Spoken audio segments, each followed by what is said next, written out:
하나님 말씀 보도록 하겠습니다. 요한계시록 14장 1절부터 5절까지의 말씀입니다. 제가 가진 성경으로는 신학성경 412페이지에 있습니다.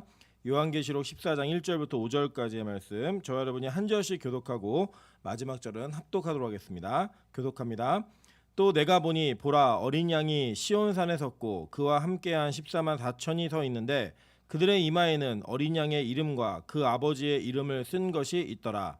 내가 하늘에서 나는 소리를 들으니 많은 물 소리와도 같고 큰 우레소리와도 같은데 내가 들은 소리는 검은 고 타는 자들이 그 검은 고를 타는 것 같더라. 그들이 보좌 앞과 내 생물과 장로들 앞에서 새 노래를 부르니 땅에서 속량함을 받은 14만 4천 밖에는 능히 이 노래를 배울 자가 없더라.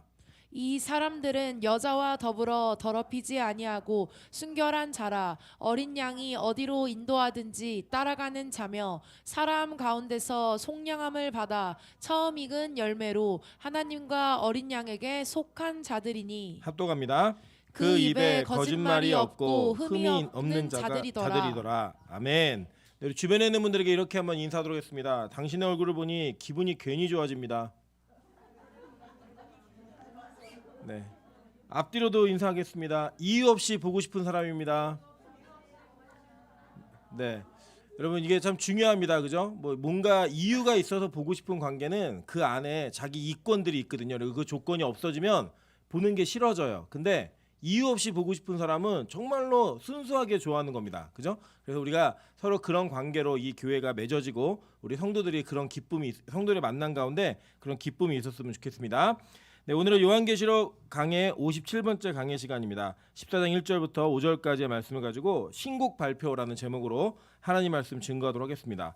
오늘 우리가 계속 살펴보고 있는 이 요한계시록은 하나님의 말씀이 요한에게 주어진 계시로 인해서 마지막 종말 때에 하나님께서 어떠한 일들을 행하실 것이고 또 구원의 복음이 어떻게 일하게 될 것인가에 대한 완성적인 내용들을 얘기하고 있습니다. 그리고 여러분 잘 아시는 바와 같이 지상의 교회의 불완전함이 천상의 교회의 어떤 완전함으로 나아가게 될 것인지를 계속적으로 말해주고 있는 내용들이 이 요한계시록에는 반복되고 있습니다. 그리고 우리가 살펴보셨던 것처럼 이 요한복음 첫 번째 부분에 나와 있는 7교회는 지상의 불완전한 교회를 얘기해 주는 거예요. 그리고 그 뒤에 나와 있는 내용들은 이 지상의 불완전한 교회가 어떻게 완성되어질 것인가에 대한 부분들을 얘기해주고 또 그 패턴들이 계속 반복되면서 이 이야기를 하고 있는 것입니다. 특별히 이 요한계시록 12장에서부터는 하나님께서 이 전 우주 가운데 이 천지 만물을 시작하실 때 이 땅 가운데 어떤 일이 있었고 또 지금 이 세계를 통치하고 있는 악한 영의 무리가 어떻게 이 땅에 오게 되었는지에 대한 내용들을 설명하는 내용들로 이루어져 있는 것들을 보게 됩니다. 그런데 이제 이 내용들을 혹자들은 문자적으로 그대로 이해하면서 분석을 해요. 이제 그러다 보니까 잘못된 오해의 내용들을 낳기도 하고 좀 우리가 볼 때에는 정말 이렇게 성경적이지 않은 해석들에 가까이 가기도 합니다. 특별히 이 요한계시록은 이단이 나오는 데 있어서 가장 중요한 성경이 되어지는 내용, 그 성경적 근거가 되어지는 본문이기 때문에 이 요한계시록 여러분 좀 체계적으로 이해하실 필요가 있다라고 하는 것입니다. 오늘 1절에 보시면 또 내가 보니 보라, 어린 양이 시온산에 섰고 그와 함께한 14만 4천이 서 있는데 라고 얘기하면서 14만 4천이 나와요. 제가 이걸 지난번에도 우리 7장에서도 한번 다루어 드렸는데 다시 한번 다루어 드리는 거는 이 14만 4천이라는 숫자를 가지고 지금 신천지라는 공동체가 장난을 치고 있습니다. 이 사람들이 어떻게 이해하냐면 문자적으로 14만 4천만이 구원을 받는다고 얘기하는 거예요.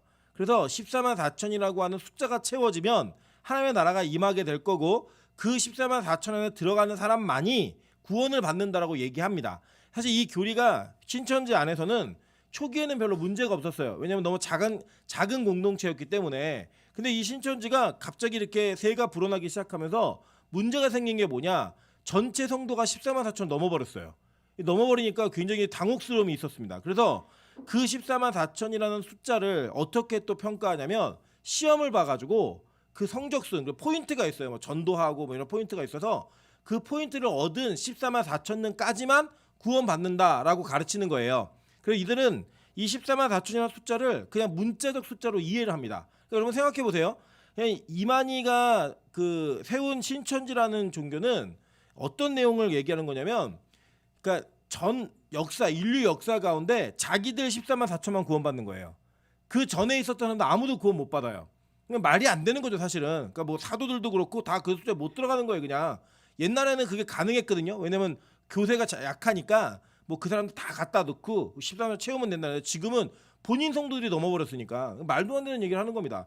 여러분 오늘도 이 본문 바로 앞에 보시면 13장 마지막 부분에 666이라고 하는 내용들을 또 기억하시죠, 그죠? 우리 지난 시간에 배우셨던 것처럼 뭐 바코드다, 그죠? 뭐 카드다, 심지어는 이제는 베리칩이다, 뭐 최근에는 이제 백신이다 얘기까지 하면서 이 내용들을 자꾸 이렇게 문자적으로 대입을 하려는 그런 어려운 해석들을 하십니다. 뭐 저는 그게 100% 틀렸다라고 말하기는 조금 제가 그 극단적인 것 같으니까 99.9% 틀렸다고 생각합니다. 예, 맞을 수도 있겠죠. 맞을 수도 있겠지만 만약에 그런 내용들을 문자적으로 해석한다고 한다면 오늘 나와 있는 본문 역시 그런 동일한 방식으로 해석을 해야 되는 거예요. 근데 여기 보니까 뭐라고 얘기하죠? 14만 4천이 서 있는데 그들의 이마에는 어린 양의 이름과 그 아버지의 이름 쓴 것이 있더라라고 얘기해요. 그죠? 그러니까 이 전에는 짐승의 표가 오른손이나 이마에 새겨진 자들을 얘기했잖아요. 그죠? 그러니까 이 두 가지가 다 상징이라는 것들을 우리가 인식을 하시고 이 내용들을 바라보셔야 된다는 거예요. 자, 그럼 마찬가지입니다. 14만 4천 역시 절대적인 산술적 숫자의 개념으로서 고정되어진 개념이 아니라 이거는 상징이에요. 어떤 상징이냐 이제 보면 제가 간제에 실어드렸는데 결론적으로 얘기해드리면 12지파, 구약의 12지파와 신약의 12사도를 곱하는 거예요. 그리고 준비된 군사라는 개념을 1000명이라는 숫자가 있거든요. 민수기에 나오는 이 숫자를 곱하면 14만 4천이에요. 그래서 뭐냐면 완성되어진 하나님의 군대, 그러니까 즉 하나님의 나라의 도성이, 그러니까 여러분 이 패러다임이 성경 속에 있는 거예요. 잘 생각해 보세요. 이스라엘 백성이 출애굽하고 광야 생활을 시작할 때 군사를 계수하죠, 그죠? 근데 싸울 만한 사람을 계수했단 말이에요. 그리고 그 사람들이 또 역시 요단강을 건너서 가나안 땅에 입성할 때 입성하기 바로 전에 또 뭘 하죠? 계수를 하잖아요. 그래서 그 계수하는 성경이 두 군데가 나와 있는 그 성경이 민수기예요. 백성들을 센다라는 그 숫자의 개념이 여기 이 안에 담아져 있는 거예요. 의미적으로 모티브가. 그러면 하나님 나라에 입성하는 이 세상에 싸우는 영적 군대의 숫자가 구약과 신약과 싸울 준비가 된 사람들을 곱함으로 말미암아 구원받을 계획 가운데 완성되어진 숫자에 상징을 하고 있다라는 거예요. 이해되시죠? 무슨 말인지. 뭐 저희도 그러잖아요. 뭐 엄마가 아들도 혼낼 때 엄마가 10번이나 얘기했지 막 얘기하면 실제 10번 안 돼요. 그죠? 한 4번, 3번 정도 얘기하시면 뭐 화가 나가지고 뭐 하지 말라고 수없이도 많이 얘기했잖아 막 이렇게 얘기할 때 그 10번이라는 숫자, 이런 게 우리나라에서는 또 꽉 채운 숫자의 개념이잖아요. 이런 것처럼 14만 4천을 이해하셔야 된다는 거예요. 그 증거를 몇 가지 본문을 통해 보여드릴게요. 계시록 21장 12절부터 14절입니다. 크고 높은 성곽이 있고 12문이 있는데 문에 12천사가 있고 그 문들 위에 이름을 썼으니 이스라엘 자손 12지파의 이름들이라 라고 얘기해요. 자, 그러니까 유대인들에게는 12, 12라는 숫자는 완성되어진 채워진 숫자인 거예요. 그러니까 그 숫자. 그래서 여기도 보면은 12문이 있고 12천사가 있고 문들 위에 이름이 써 있는데 이스라엘 자손 12지파 이름이 써 있어요. 그렇게 써 있는데 동쪽에는 세 문, 북쪽에 세 문, 남쪽에 세 문, 서쪽에 세 문이니 그 성의 성곽에는 12기초석이 있고 또 그 위에는 어린 양의 12사도의 12이름이 있더라라고 얘기해요. 그죠? 그러니까 이 문들에는 지파 이름이 세워져 있고 기초석에는 12사도의 이름이 새겨져 있다라고 말을 하고 있죠. 그죠? 그러니까 이게 구약과 신약의 성도의 이름이 완성되어진 하나님의 나라, 하나님의 도성을 이야기할 때 그 상징으로서 쓰여지는 구약의 12지파, 신약의 12사도 이렇게 이해하시면 맞는 거예요. 왜냐면 요한이 요한계시록을 쓰면서 그 얘기 했거든요. 그래서 볼게요. 민수기 31장 1절부터 4절입니다. 여호와께서 모세에게 말씀하여 이르시되 이스라엘 자손의 원수를 미디안에게 갚으라. 그 후에는 내가 내 조상에게로 돌아가리라. 모세가 백성에게 말하여 이르되 너와 함께 있는 사람들 가운데서 전쟁에 나갈 사람들을 무장시키고 미디안을 치러 보내어 여호와의 원수를 갚되 이스라엘 모든 지파에게 각 지파에서 1000명씩을 전쟁에 보낼지니라 하매라고 얘기해요. 그죠? 그러니까 여기 보니까 여호와의 원수를 갚는다라고 하는 마지막 최후의 전쟁의 개념, 이 개념이 여기 또 있는 거예요. 상징으로서 그 전쟁의 개념이 들어가 있으면서 거기에서 각 지파별로 몇 명씩을 준비시키래요? 1000명씩을 준비시키라고 얘기했어요. 그죠? 그러니까 이제 완성되어진 싸울 만한 준비가 된 자들, 그 개념을 이스라엘에서 얘기할 때 1000명이라고 얘기했고, 실제로 로마 시대에도 레기온이라고 하는 군단이 1000명으로 구성돼 있었어요. 그러니까 그 개념들이 다 들어가서 곱하기 1000을 해서 144,000이라는 숫자가 나오는 겁니다. 그리고 여러분, 이 땅에서는요, 우리가 하나님을 믿고 예수 그리스도를 영접한 자들이 살아가는 방식이 뭐냐면 세상의 영들과의 전투예요. 이 세상을 사로잡고 있는 악한 영들과의 전투와 전쟁을 지속적으로 감당해내는 것이 바로 우리의 사명이라고 성경은 반복적으로 얘기하고 있는 겁니다. 계속 볼게요. 민수기 1장 1절부터 4절입니다. 이스라엘 자손이 애굽 땅에서 나온 후 둘째 달 첫째 날에 여호와께서 시내 광야 회막에서 모세에게 말씀하여 이르시되 너희는 이스라엘 자손의 모든 회중 각 남자의 수를 그들의 종족과 조상의 가문을 따라 그 명수대로 계수할지니 이스라엘 중 20세 이상으로 싸움에 나갈 만한 모든 자를 너와 아론은 그 진영별로 계수하되 각 지파 각 조상의 가문의 우두머리 한 사람씩을 너희와 함께하게 하라라고 얘기했어요. 그죠? 그러니까 지금 출발하면서부터 하나님은 이스라엘 백성들을 어떻게 대우하시죠? 처음에는 노예 집단인 사람들이 출애굽을 했는데 이 출애굽한 노예 집단을 다시 이 성막을 주시고 율법을 주시고 출발시키실 때는 어떤 존재로 인정을 하세요? 하나님의 군대로 인정하시는 거예요. 싸울 만한 사람을 모으라는 거예요. 그래서 여러분, 우리 보통 그런 경험 있지 않으십니까? 예수를 처음에 믿고 나면 그 처음 믿는 사람들이 말도 안 되는 유치한 기도의 제목들을 얘기해도 막 응답이 되고, 하나님이 살아계신 것들을 응답해 주실 때 기존 신자들이 보면은 나한테는 그런 일이 안 일어나는데 쟤한테는 왜 저런 일이 일어나지? 라고 느낄 정도의 신기한 일들로 하나님의 사람들을 부르세요. 그죠? 그런데 여러분, 이 예수 믿고 오랫동안 신앙생활 하다 보면은 그런 일이 계속 있던가요? 그렇지 않아요. 그죠? 언제부터는 이제 하나님이 막 불평하면 때리기도 하고 혼내기도 하고 대우해 주던 게 좀 달라져요. 그 왜 그러느냐? 하나님이요, 이제 우리를 출애굽한 백성들로만 이해하고 인정하시는 게 아니라 이제 우리의 믿음이 하나님의 말씀을 들을 줄 알고 그 말씀을 듣고 지키고 행할 줄 알고 싸울 줄 아는 군대로 우리를 대우하는 거예요. 그래서 우리 자신이 하나님 안에서 구원의 여정의 길들을 걸어 가시는데 항상 초신자가 아니라는 거예요. 어느 단계가 지나고 나면 이제는 시험 든 사람들을 돌봐야지 내가 시험 드는 사람이 아니라는 거예요. 그래서 하나님께서는 우리를 군대로 군사로 세우시기를 원하신다라는 거예요. 보세요. 민수기 1장 44절부터 46절도 보겠습니다.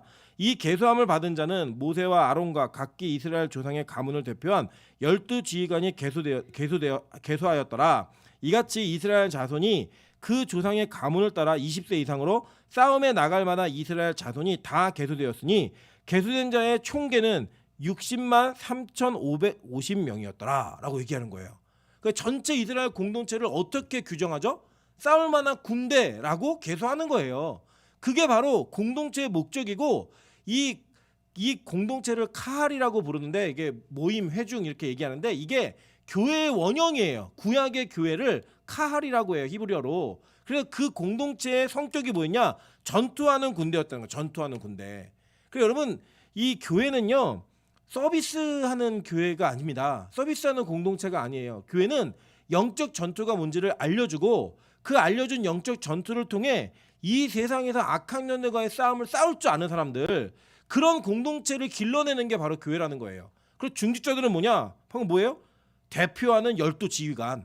그죠? 그 중직자들이 지휘관이 되어서 군대가 될 만한, 싸울 만한 사람들을 계수하고 훈련시키고 이런 일들을 하는 거예요. 여러분, 저는 우리 빛과 소금 교회가 전투하는 공동체가 되기를 주님으로 축원합니다.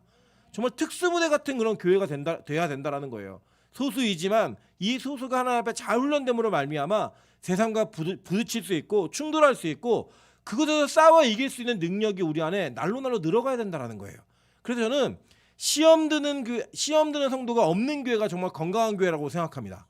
여러분, 무슨 군대 가서 무슨 시험이 들어요? 제가 예전에 저도 나름 요원이지 않습니까? 공익근무요원. 예, 요원을 하면서 이 군대 가서 4주 동안 훈련을 받는데 4주의 훈련을 받는 동안에 2주 동안에 뭐가 있었냐면 독수리 훈련이라고 하는 훈련 그 시즌이 있어요. 그 시즌이 되면요, 어떻게 하냐면 밥을 주는데 딱 주는 게 뭐냐면 이게 죄송합니다 표현이, 똥국이라고 표현하는 된장국하고 밥하고 고추장 딱 줘요. 그걸 2주 동안 먹었어요. 제가 이게 훈련관 기간이 그 독수리 훈련에 껴가지고. 그런데 공익들은 이제 좀 있으면 나가잖아요. 그러니까 불평불만이 많아요. 무슨 불평이냐면 제발 뭐 멸치라도 좀 줘라, 김이라도 줘라. 이 밥을 이렇게 어떻게 먹냐. 막 불평불만을 막 하면서 막 항의합니다. 항의하는데 현역 친구들이 같이 있거든요. 현역 훈련병들이 같이 있었는데 현역들은 불평 안 해요. 왜 안 하는 줄 아세요? 얘네들은 이미 2년 동안 자기들이 이곳에 있어야 된다라고 하는 그 한계가 이제 딱 주어진 거예요. 그러니까 뭘 줘도 군인이에요, 군인. 같이 훈련받는 4주의 기간 동안에 다르더라니까요. 현역들은 뭘 줘도 불평하지 않아요. 시험 들지 않아요. 근데 공익들은요, 4주 끝나면 나가요, 다. 옷도 집에 안 보내요. 왜냐면 옷 입고 나가야 되니까. 그러니까 거기서 먹는 거 갖고 불평만 하는 거예요. 자는 거 갖고 불평만 하는 거예요. 휴지 갖고 불평만 하는 거예요. 이 휴지 갖고 어떻게 쓰냐, 더 내놔라 그러고 막 훔치고 막 이런 일이 벌어지고 막 그런 일이 벌어지는 건 뭐냐? 공익들이 그런다는 거예요. 왠지 아세요? 얘네는 군대가 아니기 때문에, 군사가 아니기 때문에.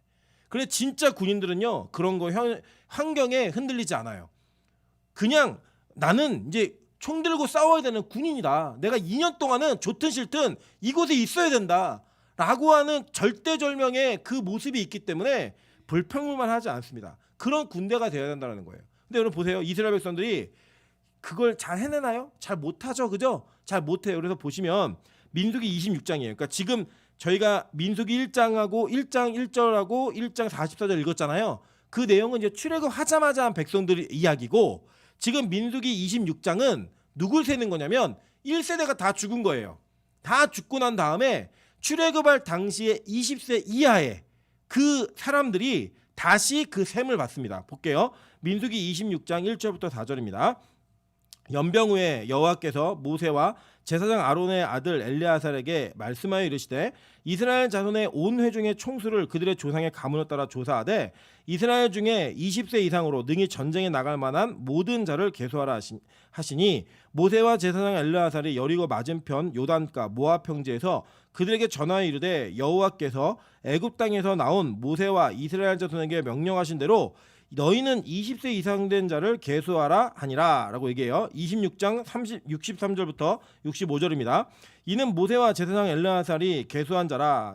그들이 여리고 맞은편 요단가 모압 평지에서 이스라엘 자손을 계수한 중에 모세와 제사장 아론이 시내 광야에서 계수한 이스라엘 자손은 한 사람도 들지 못하였으니 라고 얘기해요. 이게 뭐냐면 첫 번째 1차 인구조사했을 때 거기에 숫자에 든 사람들은 한 사람도 들지 못했다는 거예요. 누구만 들었느냐 보니까 이는 여호와께서 그들에게 대하여 말씀하시기를 그들이 반드시 광야에서 죽으리라 하셨음이라. 이러므로 여분네의 아들 갈렙과 눈의 아들 여호수아 외에는 한 사람도 남지 아니하였더라 라고 얘기해요. 자, 그러니까 지금 눈의 아들 여호수아와 여분네의 아들 갈렙 외에는 다 죽은 거예요. 다 죽고 나서 다시 26장에서 계수를 하는 거예요. 이 계수가 어떤 의미가 있는가? 바로 이런 겁니다. 자, 이 계수하면 나중에 이제 숫자를 보시면 이것도 60만이에요. 60만. 뒤에 이제 뭐 끝자리 수는 다른데 그냥 60만이라고 기억하시면 돼요. 자, 첫 번째 인구조사가 60만이었죠. 그죠? 그리고 두 번째 인구조사 역시 60만이에요. 그런데 이 첫 번째 셌던 모든 사람들은 다 죽었다는 거예요. 40년 동안의 광야 생활을 하면서 그 광야 생활 끝에 다시 조사했을 때 60만이라는 거는 뭘 상징하는 거냐면 우리가 예수를 믿어도 우리 옛사람이 아직 살아있다 안 살아있다? 살아있어요. 하나님은 그 옛사람을 40년 동안의 광야 생활을 통하여 진짜 군대로 만들기 위해 죽여버리시는 거예요. 그 옛사람을 완전히 죽여버리고 새 사람으로 태어나게 하는 거예요. 여러분 우리가 자녀를 보고 자식을 볼 때 왜 기쁘죠? 나를 닮았기 때문에 기쁘고 나를 닮았기 때문에 화가 나요. 나를 닮았기 때문에. 근데 이 자녀는요 나를 닮았다는 이유 하나 때문에 또 다른 나예요. 또 다른 나. 여러분 왜 평생에 여러분이 열심을 다해서 모으고 이루어는 모든 것들을 왜 자녀에게 주고 싶어 하세요? 남에게 안 주시고? 또 다른 나이기 때문이에요. 나의 확장이에요. 또 다른.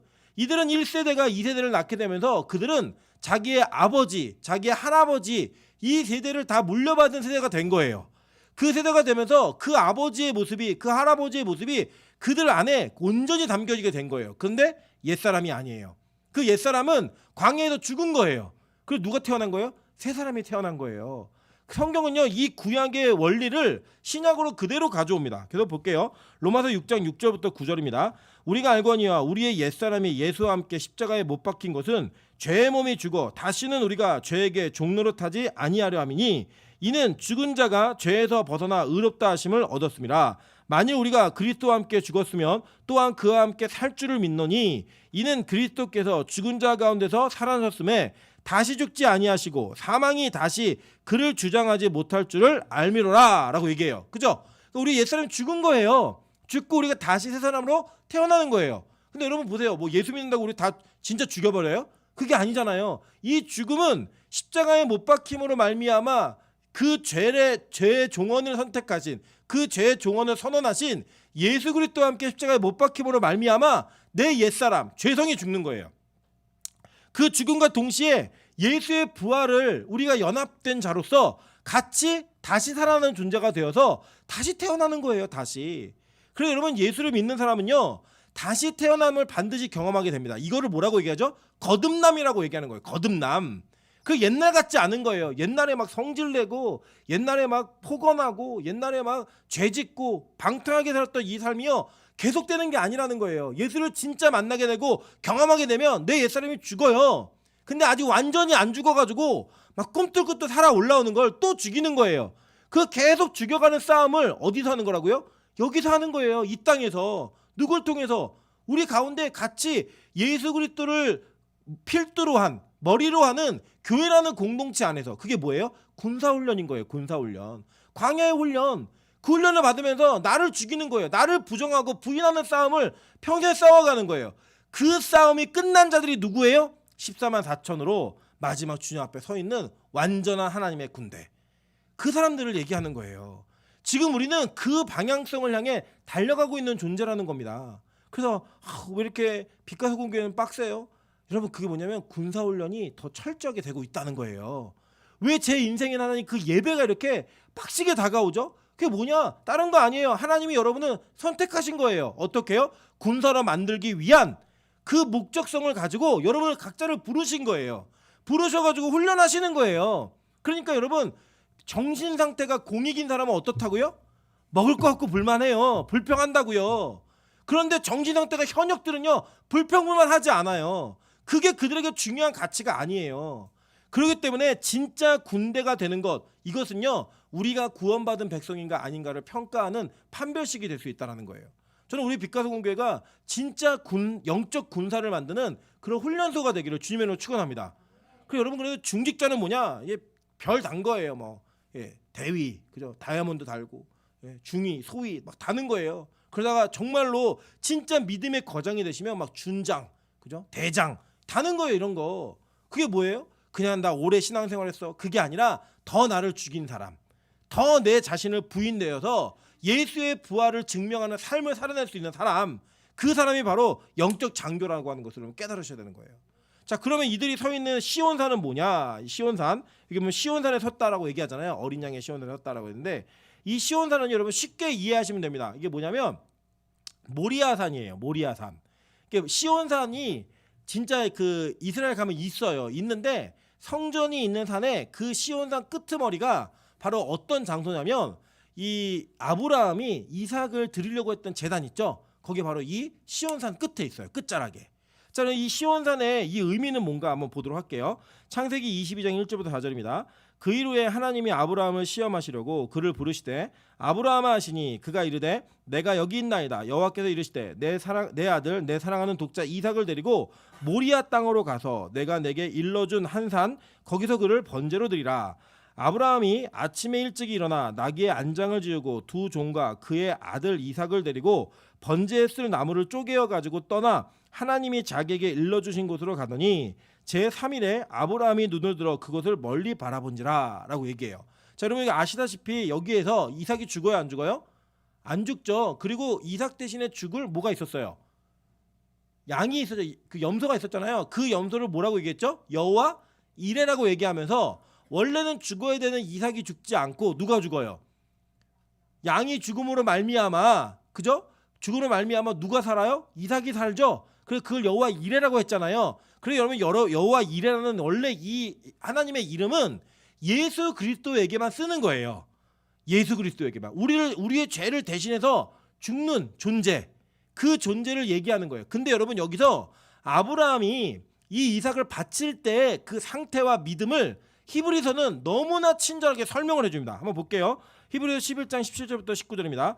아브라함은 시험을 받을 때 믿음으로 이삭을 드렸으니 그는 약속들을 받은 자로 돼 그 외아들을 드렸느니라. 그에게 이미 말씀하시기를 내 자손이라 칭할 자는 이삭으로 말미암으리라 하였으니 그가 하나님이 능히 이삭을 죽은 자 가운데서 다시 살리실 줄로 생각한지라 비유컨대 그를 죽은 자 가운데서 도로 받은 것이니라 라고 얘기해요. 자, 이게 뭐냐면 하나님이 바치라 그랬을 때 아브라함이 망설이지 않았다는 거예요.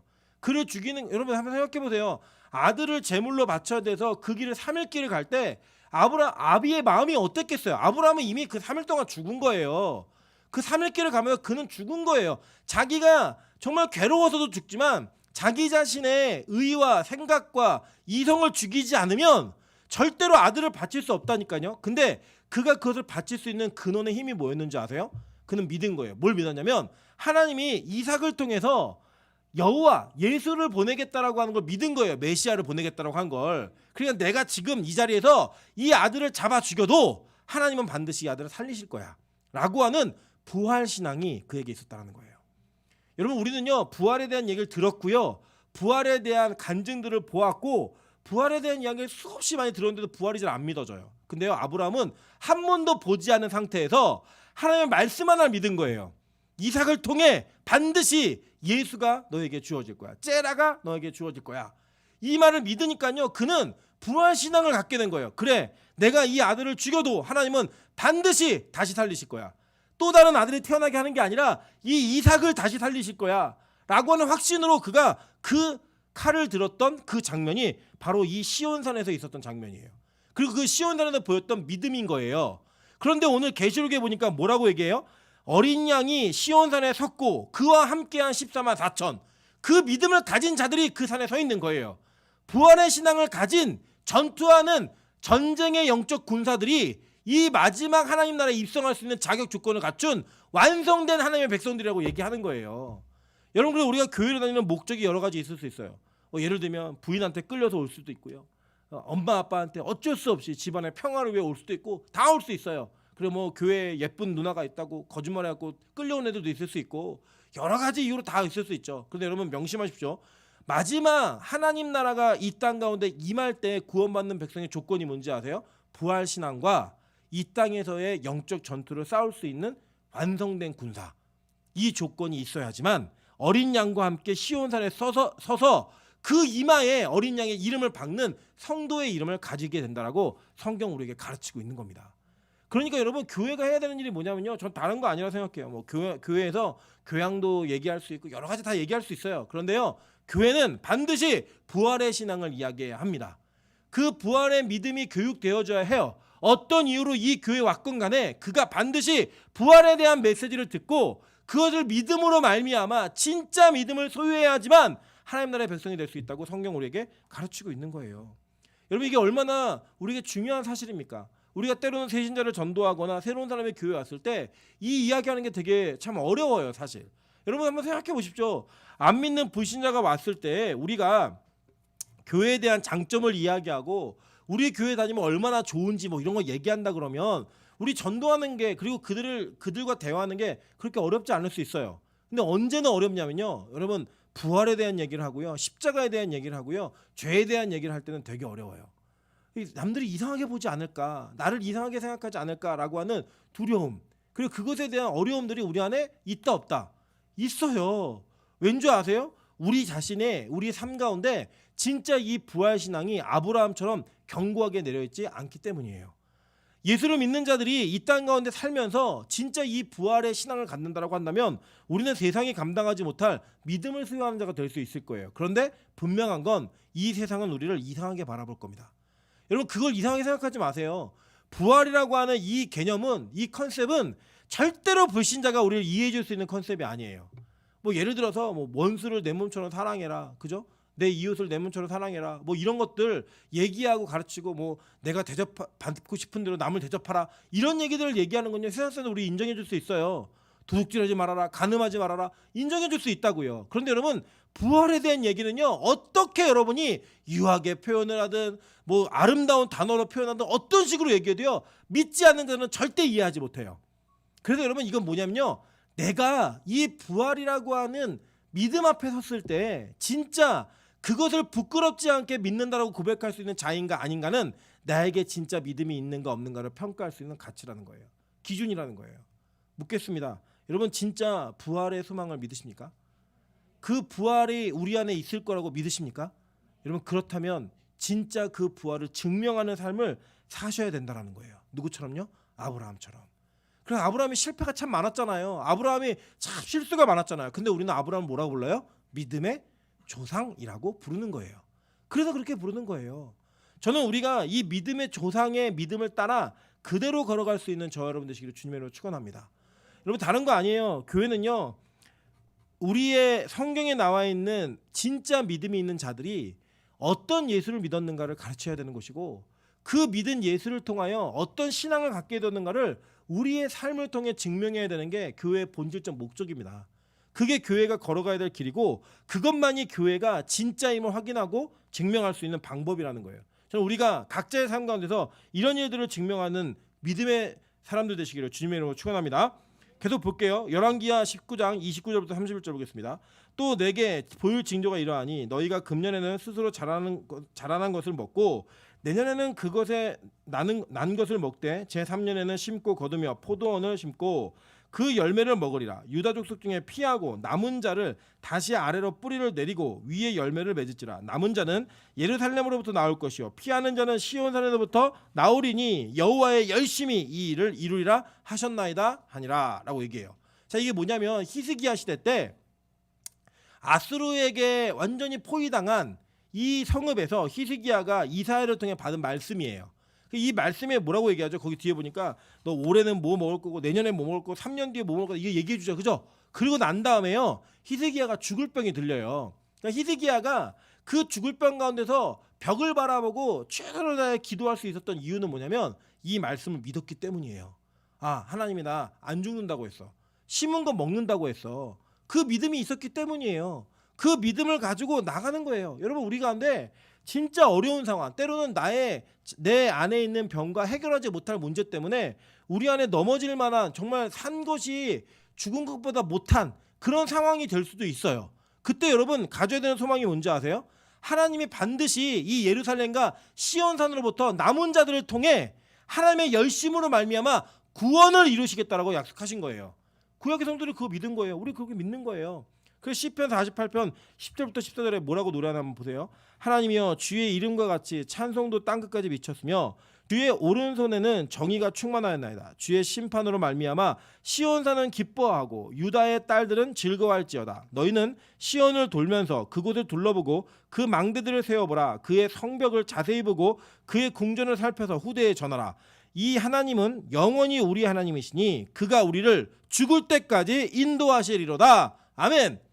이 믿는 거예요. 이렇게 믿고 사는 거예요. 그러면서 기뻐하는 거예요. 계속 보세요. 에레미야 31장 11절부터 14절입니다.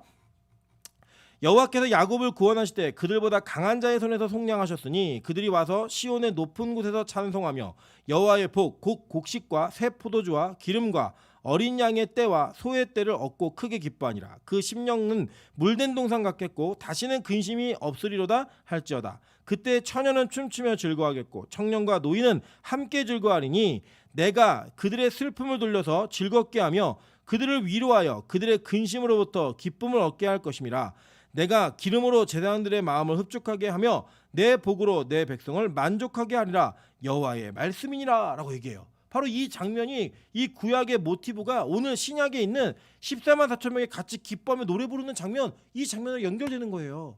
뭐예요? 보니까 그들보다 강한 자의 손에서 속량하셨으니, 여러분 초대교회 이 요한계시록을 처음 읽었던 백성들, 그러니까 하나님의 백성들 교회 초대교회가 얼마나 자신들을 핍박하는 존재가 커 보였겠어요. 어떤 존재였냐고요? 로마 제국이었어요. 로마 제국에 이 네로 황제가 자기들을 핍박했고 도미티안이 자기를 픽박했다고요. 그 핍박 앞에 섰던 성도들은 얼마나 초라했겠습니까? 정말 찍소리도 못하고 죽는. 뭐 지금은 막 교회 왜 핍박하냐 뭐 막 얘기라도 하죠. 그죠? 뭐 그런 얘기라도 할 수 있는 그 시대에 뭐 되게 핍박 많이 나가는 것 같은데 초대교회에 비하면 말도 안 되는 거죠. 그죠? 이때는 죽었다니까요. 그냥 10년 전에 중국에서는 지금 10년 아니죠. 15년 20년 전에 중국에서는요. 나 예수 믿어. 그럼 감옥 10년이었어요. 그걸 공안에 가서 얘기하면 감옥이 10년이었다고요. 그렇게 지켜오는 그런 신앙에 비하면 지금 우리는 뭐 얼마나 어렵습니까? 뭐 견디지 못할 핍박이 얼마나 됩니까? 그런 거 아니에요. 기껏해 우리 눈치 봐서 그런 거지 그런 거 없어요. 근데 그 가운데서 우리가 힘을 얻는 이유가 뭔지 아세요? 마지막에 우리보다 강한 자의 손에서 우리를 구속하실, 우리를 구원하실 그 하나님의 능력을 온전하게 신뢰하는 거예요. 믿는 거예요. 그거 보면서 사는 거예요. 그래서 우리가 이 땅에서는 실패하는 자처럼, 패배하는 자처럼 보일 수 있어요. 근데 그게 진짜 패배일까요? 아니에요. 절대 진짜 패배 아니에요. 그건요, 마지막에 엄청난 역전을 이루기 위한 하나님의 큰 그림이다. 이걸 보시면 돼요. 여러분, 그 역전의 승리의 기쁨을 기대하시는 그런 삶을 사셔야 된다는 거예요. 그리고 그들에게 뭘 주세요? 새 이름을 주신다라고 얘기하는 거예요. 요한복음 1장 12절입니다.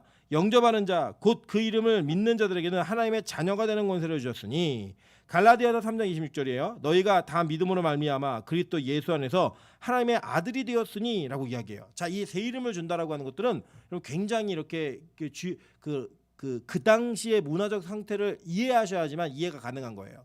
자, 이제 예를 들면 저는 그 성경 이해의 인물 중에 굉장히 제가 닮고 싶고 참 이 사람 대단하다라고 하는 사람이 있어요. 그게 누구냐면 그 카이사르라는 사람이에요.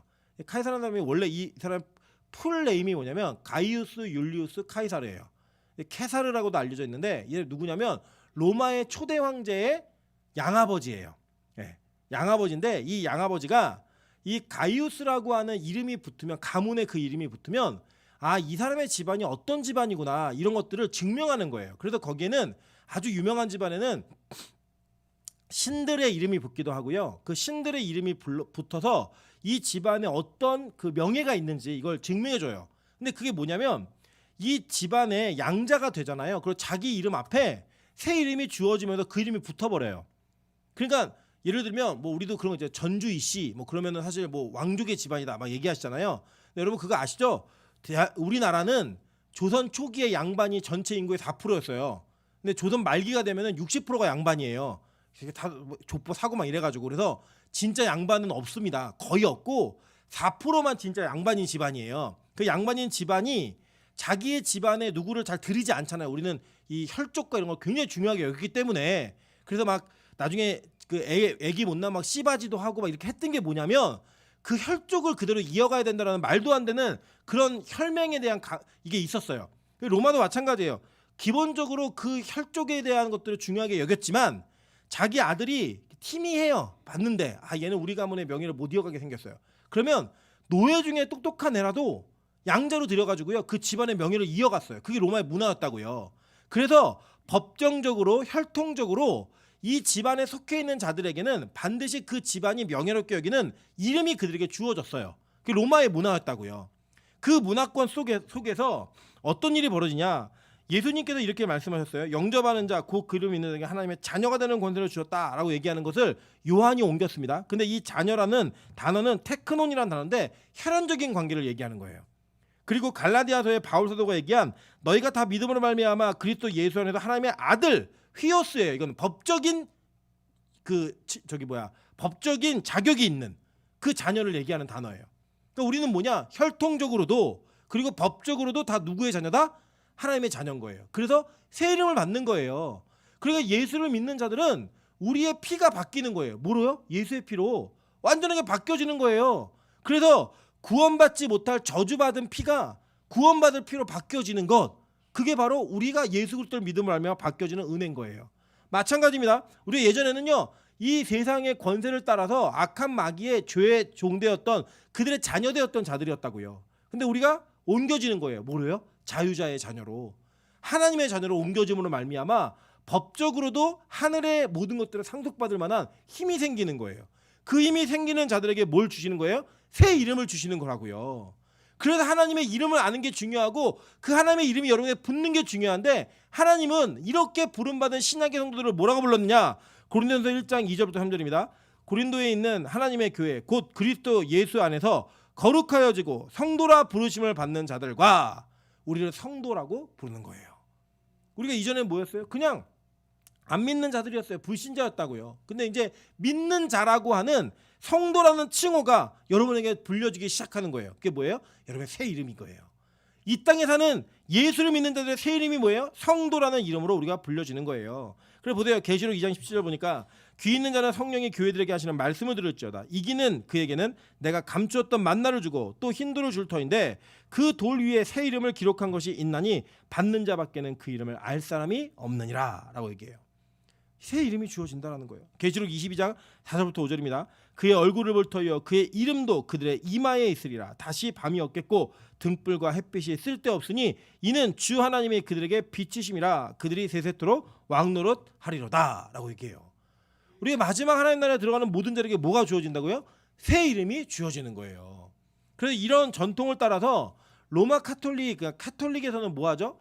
세례명을 주잖아요. 세례명. 그래서 새로운 이름을 준다라고 하는 이런 게 있는데 그런 식의 이름이 바뀌어지는 것으로 끝나는 게 아니라 우리는 하나님의 거룩한 백성으로서의 이름이 있다는 거예요.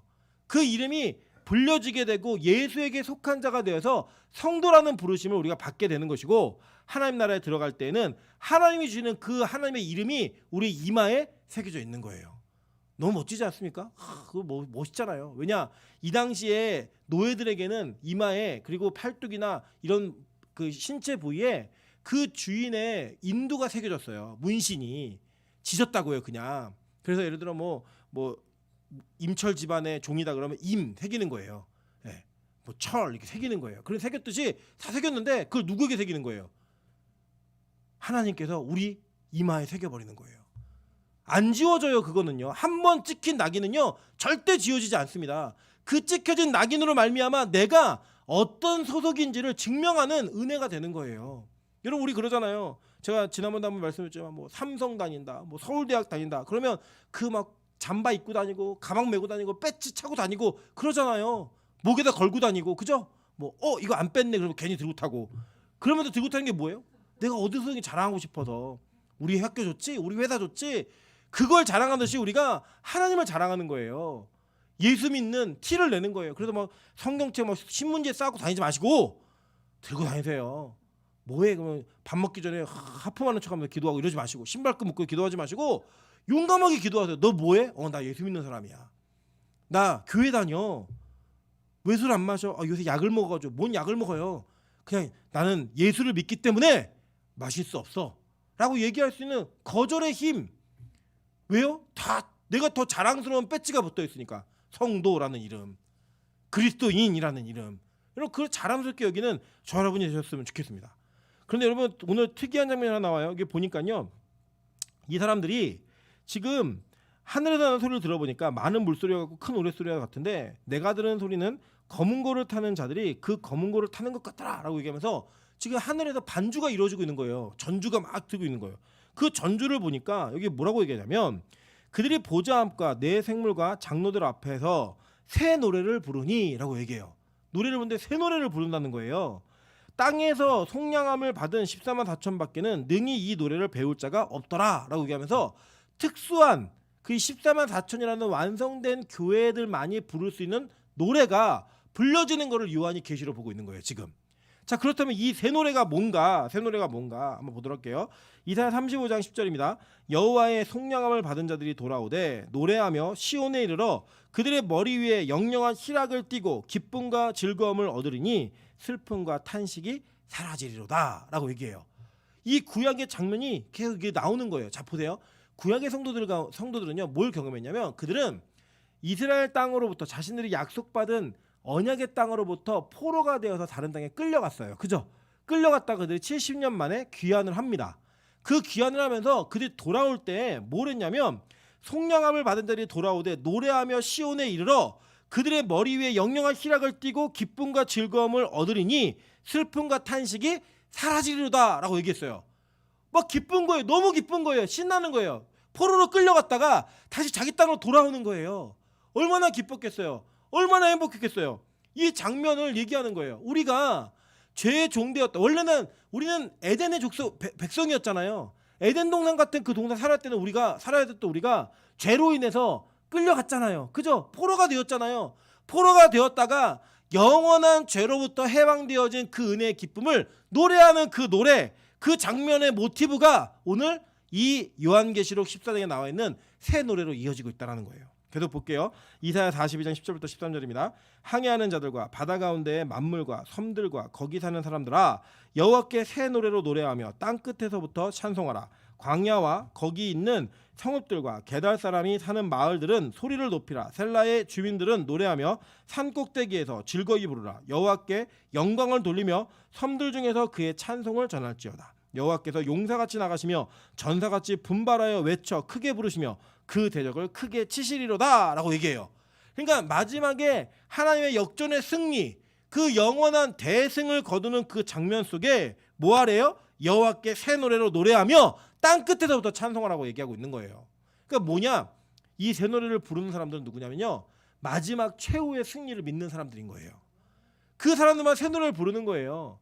그래서 새로운 노래를 뭐 작곡하고 작사하고, 예, 그런 의미도 있지만 그 노래 자체가 가지고 있는 내용적 의미가 뭐냐면 이전과는 전혀 다른 승리의 기쁨을 노래하는 거예요. 노래하는 거, 찬양하는 거예요. 제가 보면요, 저희 아내가 그런 얘기를 하대요. 그 한국 사람들이 노래를 진짜 잘한대요. 노래 잘하는 사람이 정말 많대요. 여러분 요새 보면 뭐 싱 어게인이라든지 뭐 국민 가수 뭐 이런 거 보면은 정말 노래 잘하는 사람들 많잖아요. 그 노래를 잘하는 사람들이 막 어디서 그렇게 숨어 있다가 나오는지 모를 정도로 막 신기한 사람들이 많이 나와서 막 노래 되게 많이 합니다. 우리 교회도 그 노래 잘하는 사람들 있잖아요, 그죠? 우리 동아 형제도 있고 뭐 노래하잖아요, 막 멋있게 노래하잖아요. 근데 그 노래가 우리가 볼 때는 정말 이 세상에서 아름다운 곡조의 노래일 수 있어요. 그런데 지금 여기서 말하는 이 새 노래는 어떤 노래를 말하는 거냐면 하나님께 영광을 돌리고 마지막 최후의 승리를 믿으면서 하나님을 찬양하는 그 노래가 우리 입 가운데 터지는 거예요. 이건 노래 못하고 잘하고의 그런 의미가 아니에요. 그냥 노래하는 거예요. 찬양하는 거예요. 영광 돌리는 거예요. 뭘 믿으면서요? 최후의 승리를 믿으면서. 그게 새 노래로 계속 나오는 거예요. 여러분, 그런데 참 재밌는 거는요, 우리 한국은요 찬양이 별로 없어요. 제가 중국의 찬양이 대략 10,000곡이 넘는데요. 10,000곡이 넘는, 대충 계산해서 10,000곡이 넘는데 그 중에 20%를 작사 작곡한 분이 하늘문에 오신 적이 있어요. 근데 이분은 아예 음표도 그릴 줄 모르고 음표도 몰라요. 그러면 어떻게 노래를 작사 작곡하냐? 그냥 흥얼대어 부르는 거예요. 옆에서 음악하는 사람들이 그걸 찍어주는 거예요, 음표로. 그래서 가사도 그냥 그때 즉흥적으로 만드는 거예요. 근데 그 노래가 2,000곡, 3,000곡이 그분에게 나온 노래가 중국 전역에 다 불려지고 있어요. 그렇게 하나님의 은혜를 주신 거죠, 그에게. 근데 그 내용과 그가 찬양하는 그 모습이 하나님께 영광 돌리는 새 노래가 계속 터지는 거예요. 계속 나오는 거예요. 그러니까 여러분, 뭐 우리가 뭐 찬송가 불러야 된다 뭐 여러 가지 얘기들 하시지만 다른 거 없어요. 그냥 새 노래로 찬양하는 거예요, 하나님께. 근데 그 찬양하는 그 새 노래의 내용이 뭐다? 최후의 승리를 기뻐하는 거예요. 구원받을 그 구원을 찬양하고 영광 돌리는 거예요.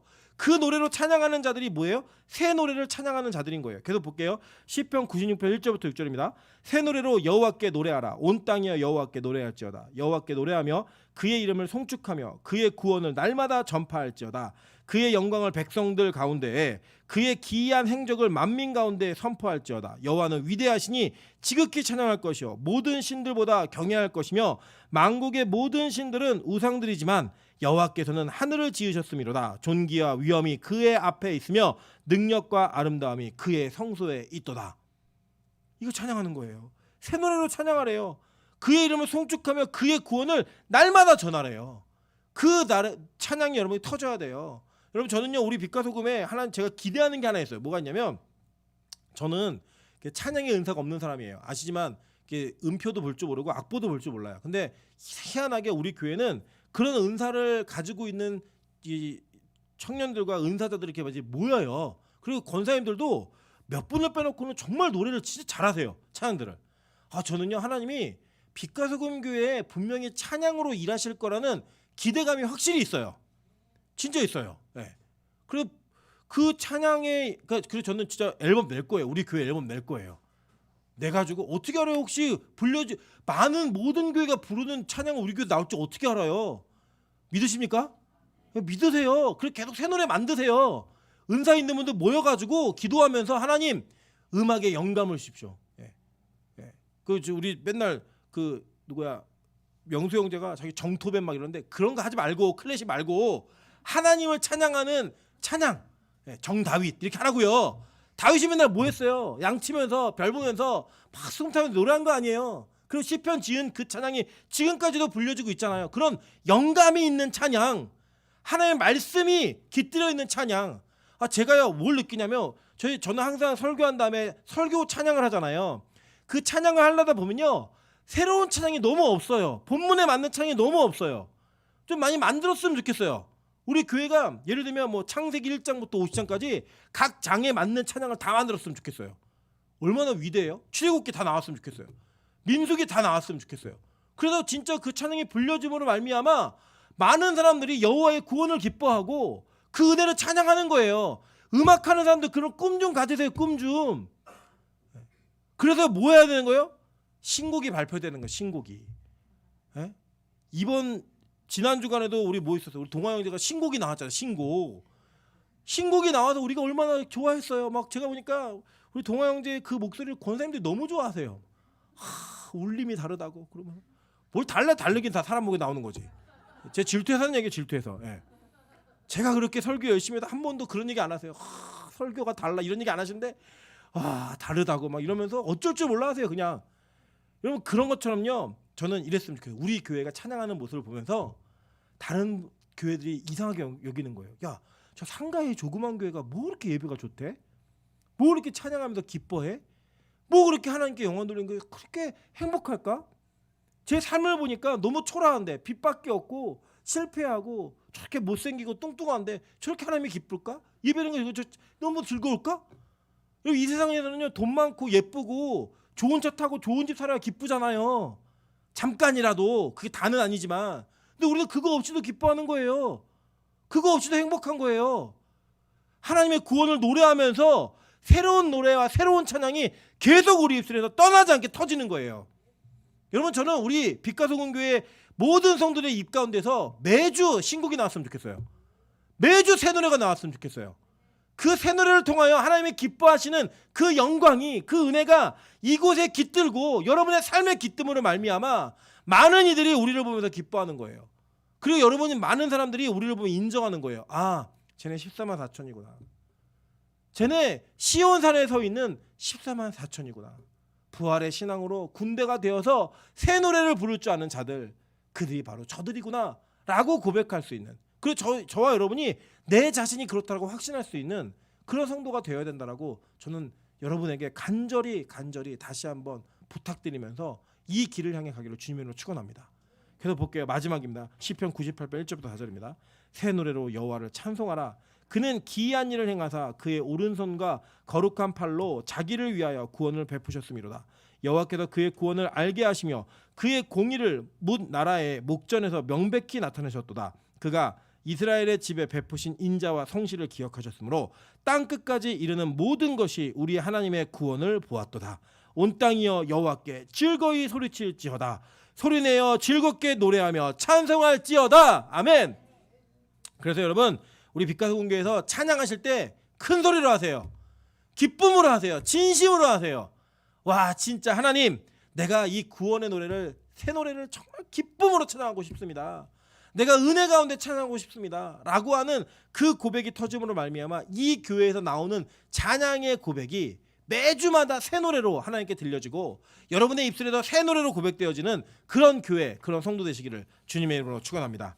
제가 지금 찬양으로 하나님 앞에 나가도록 하겠습니다. 우리 나는 주님을 찬양하리라 새 노래로 주를 찬양 가사 좀 띄워주세요. 가사. 예.